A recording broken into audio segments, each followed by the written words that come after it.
Hello, this is one of the best lessons you can get on mechanics, and it's right here on GORDMATHS where mathematical literacy begins. Today's lesson is on introductory mechanics and we focus on forces.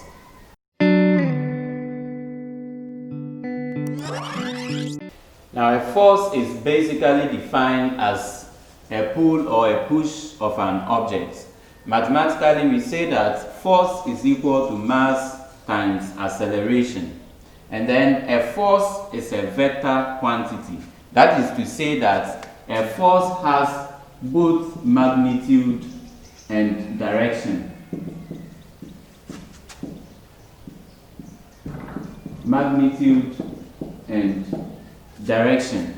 Then some examples of forces include weight, tension, thrust, etc. Now, forces are written in different forms. And so next we will look at the various ways in which we can write a force. Forces can be written as vectors in a column form. That is a vector where we have the x component and the y component.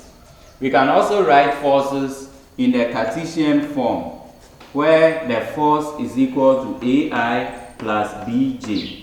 A is the x component of the vector, B is the y component of the vector, and then I and j are unit vectors in the x and y directions respectively. And so the Cartesian form also implies the same as the column form as A, B. Sometimes vectors are also written in the magnitude and direction form, where we have the magnitude of the vector given and its direction of application also given. And that is, the force is given as F newtons. Newton is the unit of force. And then theta degrees, where theta is the unit of angle. Now, if a force is written in the magnitude and direction form, we can also convert it into the vector form, since a force is a vector quantity. And to do this, we represent the force on the Cartesian plane, where we have this as a force, and the magnitude of the force is F newtons. Then, since we measure bearings from the north, we represent the angle from the north as theta degrees.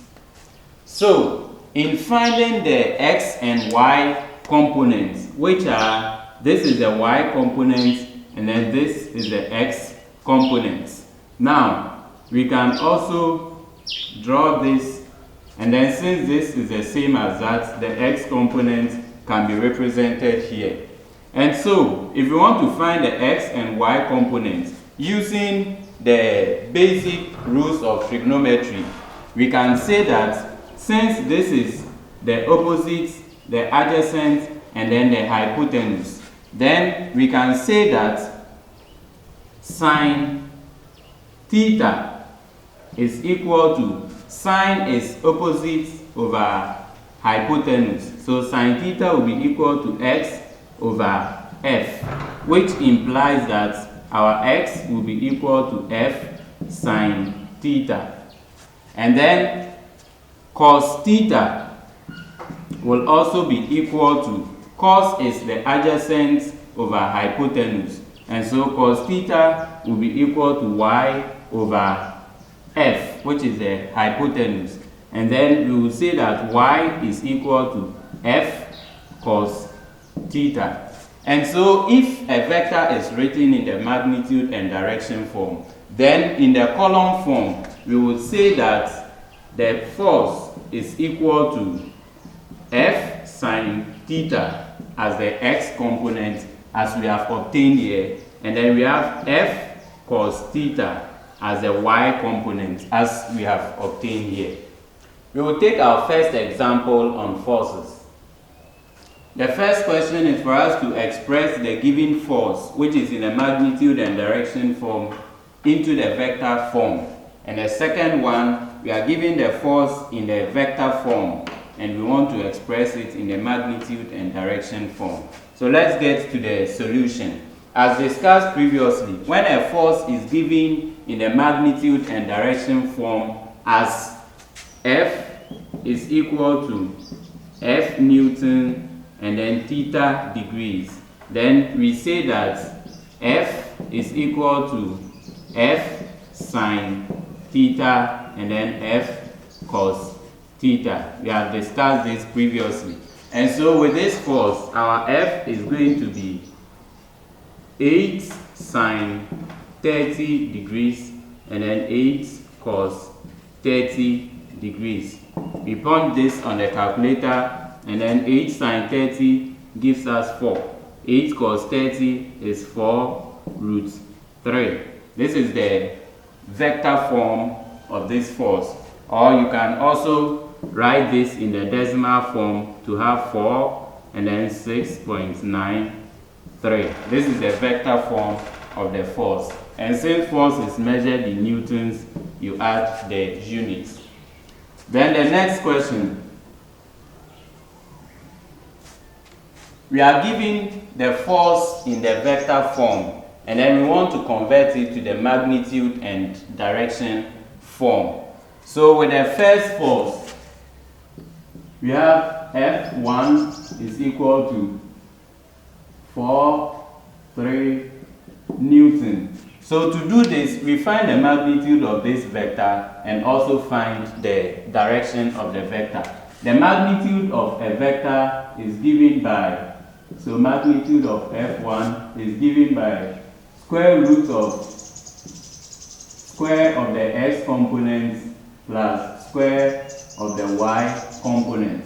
This will give us, when we simplify this, we have 16 plus 9, that is 25. And so the magnitude will become 5 newtons. How do we find the direction? We find the direction by representing the force on the Cartesian plane. And so we represent this force on the Cartesian plane as we have 4 as the x component. So on the Cartesian plane we have y, we have x, then this is negative y and this is negative x. So positive x is going to be somewhere here as 4, and then positive y will also be here as 3. So if you want to find the direction of this force, then that will be somewhere here.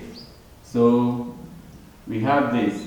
Remember that the direction of a vector is always measured from the north. So this will be the direction.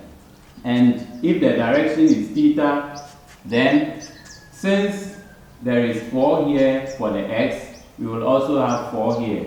And then the y component is still 3. Then we have the angle, opposite of the angle and adjacent of that angle. So we will use tan theta, since tan is equal to opposite over adjacent. So we will have tan theta to be equal to, the opposite is 4 and the adjacent is 3. So theta will be equal to the tan inverse of 4 over 3. And that should be equal to, we can find that with the calculator. We have tan inverse of 4 over 3. And that is equal to 53.13 degrees. Let's check the second question, where we are given the force in the Cartesian form as F2 is equal to root 12I minus J, which is the same as minus 1J. And we said that if a force is given in this form, then this is the x component, and then the 1 here is the y component. So this is the same as, we have root 12 as the x component, then negative 1 as the y component. So we find the magnitude of this. Magnitude of F2 will be equal to, we have square of the x component is this, root 12 squared, plus the y component is negative 1, so we square it. This cancels, so we will have 12 plus root 1 squared is 1. So we will have square root of 13. And you can write it in the decimal form. So the magnitude here is root 13 newtons. Let's find the direction to this. So we represent it on the Cartesian plane in finding the direction. If this is our Cartesian plane, then we have y, x, negative y, negative x. Square root of 12 is positive x, so that will be here. And then negative 1y, since this is negative y, the 1 will also be somewhere here. So the forces will meet here, where we will have this as the force. So we can find this angle, where we know that here we have root 12, that is the x component. Then the y component is negative 1. Remember that the negative is only telling us that it is in this direction. So the y component here is 1. Then, given the angle theta here, we will have the opposite is 1 and the adjacent is root 12. So if you have opposite and adjacent in trigonometry, we use the tan. And so we will have tan theta is equal to 1 over root 12, which means that theta is equal to the tan inverse of 1 over root 12. We can just find that with our calculator. The tan inverse of 1 over root 12.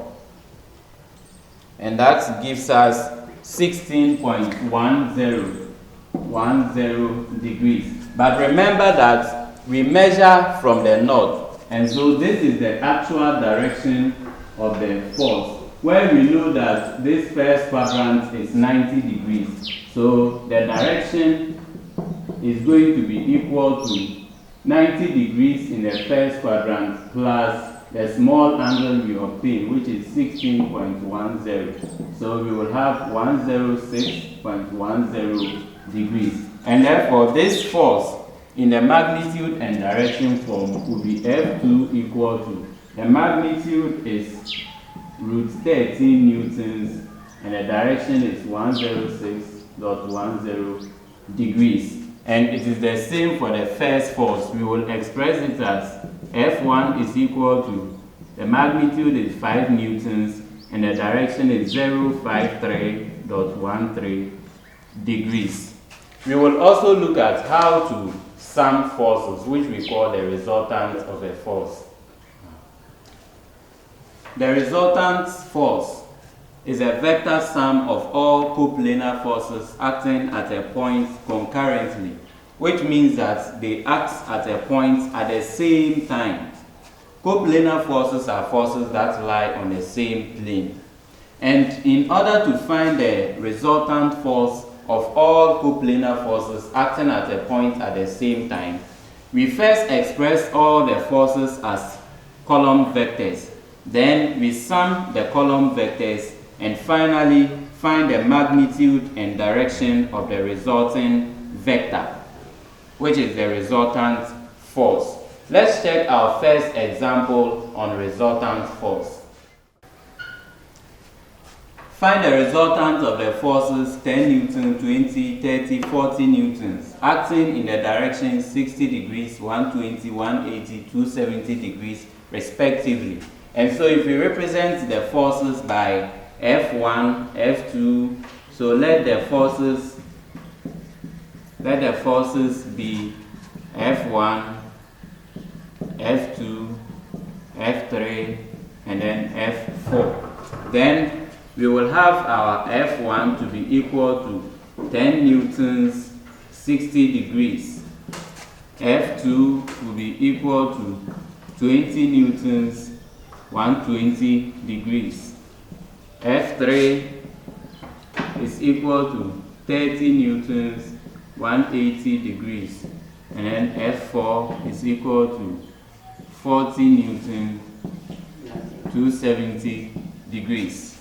First, we must express all these forces as column vectors. Then we sum the vectors and finally find the magnitude and direction of the resulting vector. So our F1, in expressing this as column vector, we will have 10 sine 60 and then 10 cos 60 as discussed previously. And that should give us 10 sine 60 is 5 root 3, and then 10 cos 60 is 5. F2 will be equal to, we have 20 sine 120 and then 20 cos 120. That gives us, we have 20 sine 120 to be equal to 10 root 3, and then 20 cos 120 will give us negative 10. We have F3, and our F3 is equal to 30 sine 180 and then 30 cos 180. So that will give us 30 sine 180, that is 0, and then 30 cos 180, that is negative 30. Then we have F4 to be equal to, we have 40 sine 270, 40 cos 270, and that gives us 40 sine 270 is negative 40, and then 40 cos 270, that gives us 0. So, assuming our resultant force is R, let R be the resultant force. The resultant force. Then our R will be equal to the sum of all the forces plus F4. So we will sum all the vectors we have, which are 5 root 3, 5 plus the next one is 10 root 3, negative 10, plus the next one we have 0, negative 30, and then negative 40, 0. So our resultant force will be equal to 15 root 3 minus 0, 40. So 15 root 3 minus 40. And then here you have 5. This is minus 35. The next thing is for us to find the magnitude and direction of the resultant force. 15 root 3 minus 40. That gives us negative 14 approximately. This is negative 14 and then this is negative 35. So the magnitude of R will be equal to square root of, we know the magnitude is the square of the x components and then the square of the y components. When we find this, we will have square root of negative 14 squared plus negative 35 squared, and that gives us 7 root 29. So this is equal to 7 root 29, which in decimal form is 37.7 newtons. Then we also have to find the direction of the resultant force.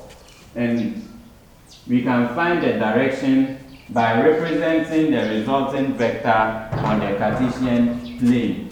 So this is our Cartesian plane where we have y, x, negative y, negative x. Since the x component is negative, it comes this way. The y component is also negative, so it comes this way, which means the direction of the resultant force is here. Now, remember that the negative only tells you the direction.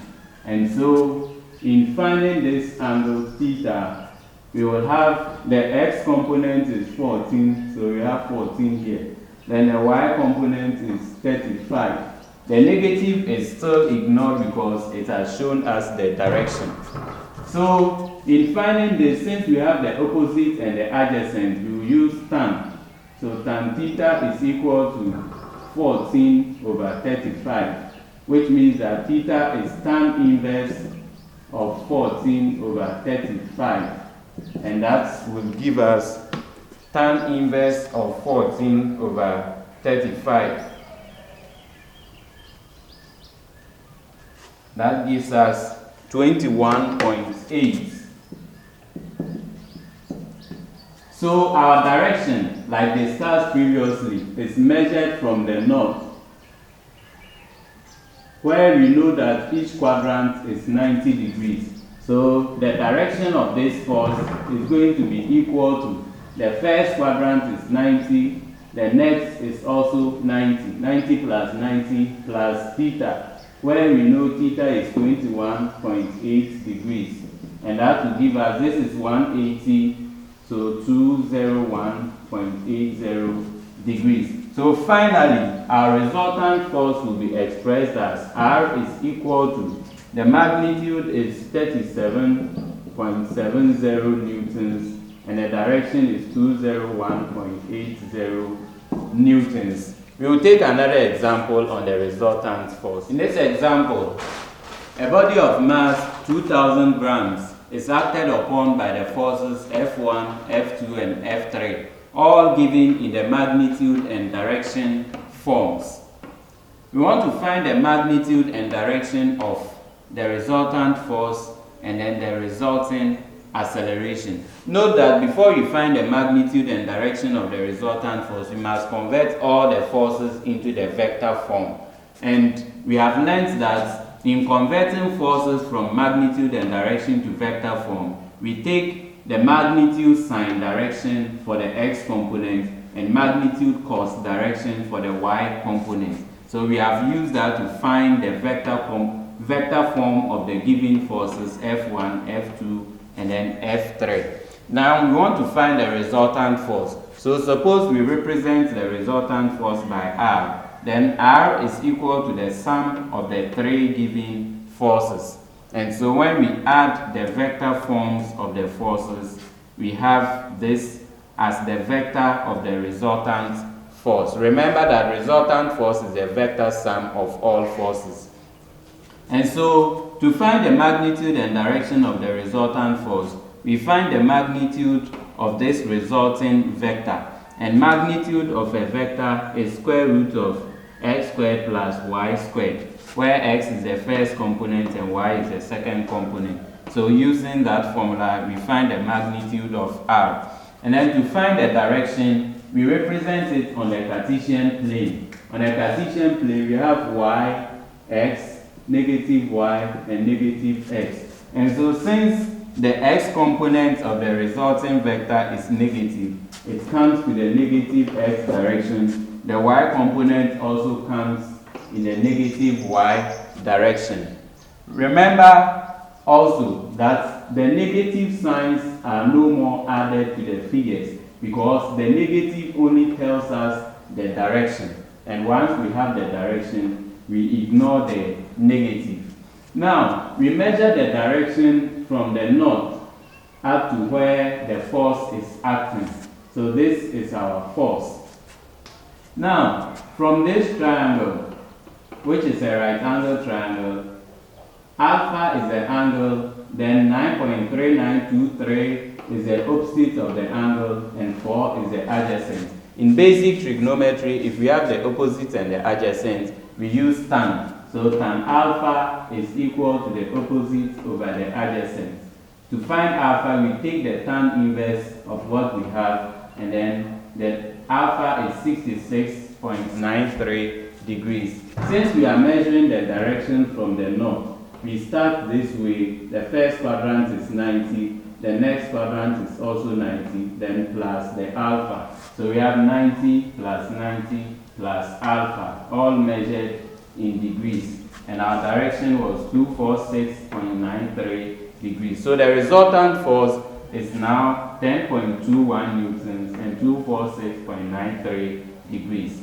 Next, we want to find the magnitude and direction of the resulting acceleration. From the definition, we said a force is equal to mass times acceleration. And so the resultant force is mass times acceleration. We make acceleration the subject, and we have force over mass.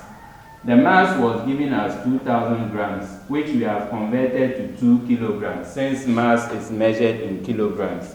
So the acceleration will become the resultant force, which is 10.21, over the mass, which is 2 kilograms. And that gives us 5.11 meters per second squared. This is the unit of acceleration. So the resulting acceleration is now 5.11 meters per second squared, and then the acceleration moves in the same direction as the resultant force. So it's also 246.93 degrees. We will take 2 questions as assignment for this lesson. So you solve these questions and then submit your answers to us via WhatsApp on the numbers shown on the screen. In our next lesson, we will look at the equilibrium of forces, the triangle of forces, and the parallelogram law of vector addition. See you in our next lesson, and remember to subscribe to this channel for more interesting lessons.